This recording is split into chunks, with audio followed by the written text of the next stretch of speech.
Picture this, a major studio almost dismantling what many consider one of the finest Batman films in existence, all because of last-minute meddling that could have turned a masterpiece into a mess. And we're not talking about a live-action flop, no. This is about the animated gem, Batman: Mask of the Phantasm. But here's where it gets controversial. What if studio executives had gotten their way? Would we have lost a cinematic treasure forever? Stick around, because this behind-the-scenes drama reveals why trusting creative vision matters more than you might think. At its heart, Batman: Mask of the Phantasm weaves together two narratives that unfold in a deliberately non-linear fashion. In the current timeline, Batman, voiced by the iconic Kevin Conroy, pursues the enigmatic Phantasm, a grim reaper-like figure assassinating Gotham City's underworld bosses. Meanwhile, Bruce Wayne reconnects with his former love interest, Andrea Beaumont, portrayed by Dana Delaney, whose return stirs up memories of a life he nearly chose over his caped crusade. These recollections form the film's second thread, exploring Bruce's past and the emotional crossroads that shaped his destiny. Crafted by the brilliant minds behind the revolutionary Batman: The Animated Series, this movie seamlessly blends into that show's universe. If you were to slip it right into the episodes of the animated series, it would undoubtedly stand out as one of the absolute highlights, a testament to its quality and storytelling prowess, as fans and critics alike have noted in various rankings. Warner Brothers was so thrilled with the result that they upgraded its release from a straightforward home video title to a full theatrical run. But this sudden shift didn't sit well with the filmmakers, who saw it as a potential pitfall rather than a triumph. According to an insightful oral history published by Vulture, co-creators Bruce Timm and Eric Radomski, who also co-directed the film, opened up about the headaches this 11th-hour pinot caused. Originally conceived for home viewing, the theatrical push introduced a slew of technical hurdles and quality compromises that strained the project's integrity. As Radomski vividly described, and this is the part most people miss, it wasn't just about logistics.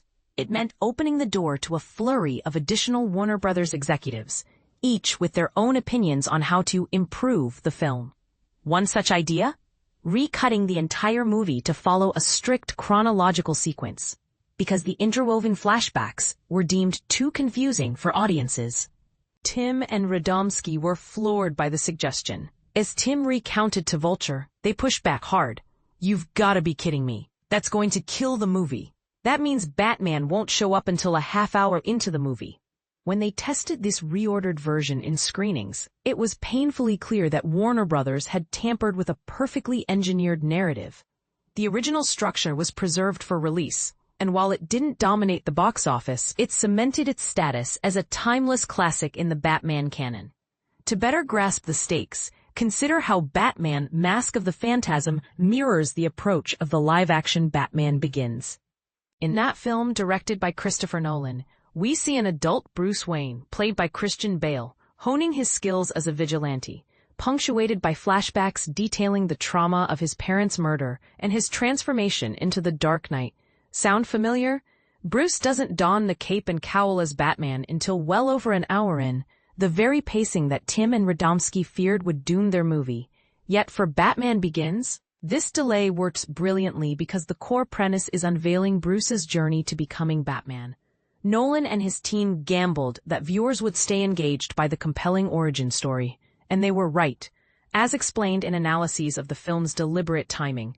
But here's where it gets controversial. If Mask of the Phantasm had been forced into chronological order, it might have alienated its audience entirely. Fans tuning in for a Batman cartoon would have been thrust into what felt like a straight romantic drama instead. The title hints at the phantasm, but in a linear telling, audiences wouldn't uncover the killer's identity or nature until deep into the runtime. A risky gamble that could have lost viewers before the action even ramped up. Let's break down the brilliance of the actual opening to make this clearer, especially for newcomers to the Batman lore. After a sweeping title sequence gliding over Gotham's towering skyscrapers, the film kicks off with Batman launching a high-stakes assault on a gang of thugs. Their leader, Chucky Soul, voiced by Dick Miller, flees in terror, only to be intercepted by the Phantasm in a chilling ambush. Right from the start, this establishes the central mystery and builds immediate tension, hooking viewers by earning their trust with pulse-pounding excitement. What's more, those flashbacks aren't random detours. They're skillfully integrated with smooth transitions that connect past and present.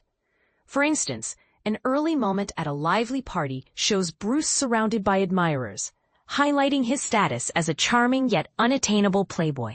This naturally segues into the first flashback, recounting his fateful encounter with Andrea years earlier. The emotional peak comes when Bruce, overcome with grief, weeps at his parents' grave, grappling with the choice between personal happiness and his duty to combat crime. A scene that poignantly dissolves into the present, with raindrops mimicking tears on Batman's mask. These connections aren't just clever. They deepen the story, making it more relatable and layered. At its core, Batman, Mask of the Phantasm, unfolds as a romantic tragedy reminiscent of classic old Hollywood films, where love and loss intertwine with darker themes. A chronological reshuffle would have disrupted this delicate balance, watering down the sharp contrasts between past and present. And this is the part most people miss. The film's strongest juxtaposition isn't even about Bruce himself. It's Andrea who embodies the ultimate transformation. Spoiler alert, though if you're a Batman fan, you probably know this already. Andrea is revealed as the Phantasm, a vigilante targeting the mobsters responsible for her father's murder due to his debts. Once upon a time, Bruce and Andrea were soulmates, their hearts mending each other's wounds from parental loss, each evolving into shadowy protectors of the night. The Phantasm's sleek black attire and flowing cape deliberately echo Batman's own gear, so much so that law enforcement initially confuses the two, mistaking similarities in appearance and behavior from afar. While Batman is perpetually tempted by the lure of vengeance, his true mission is upholding justice, honoring his parents by preventing others from enduring the same orphan's anguish he faced. Andrea, however, seeks cold-blooded retribution, embracing murder as a means to personal closure. She once symbolized Bruce's hopeful path to a normal life, but now mirrors the darkness he battles within himself. Drawing heavily from the style of film noir, that moody, cynical genre of crime stories born in the 1940s, characterized by shadowy visuals, moral ambiguity, and hard-boiled detectives, Batman the Animated Series often nods to this influence. Many noir classics, like Double Indemnity or Out of the Past, employ non-linear narratives to build suspense and reveal character depths, making Mask of the Phantasm a natural fit in that tradition. Andrea herself subverts the typical femme fatale archetype, blending romance with menace in a fresh way.